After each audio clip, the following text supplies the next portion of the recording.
Qizlar, bugun 1-iyun bolalar kuni. Meni bolaligim juda ham chiroyli o'tgan. Buning uchun ota-onamga kattakon rahmat aytaman. Men ota-onamga atab ashula yozdim. Eshitinglar.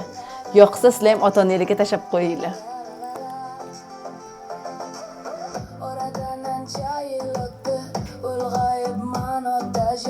Hech qanday g'am tashvishni bilmay rohatlanib yashadim sizni bag'ringizda, sog'inchliligini uncha ham bilmay.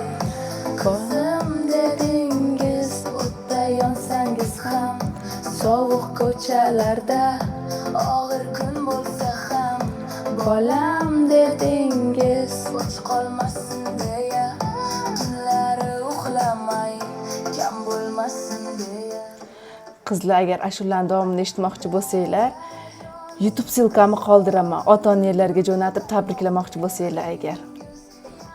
Faqat bu yerda algoritm ko'tarmaydi, Instagram algoritmi. Chunki juda ham uzoq, 3 minut 21 sekund qizlar.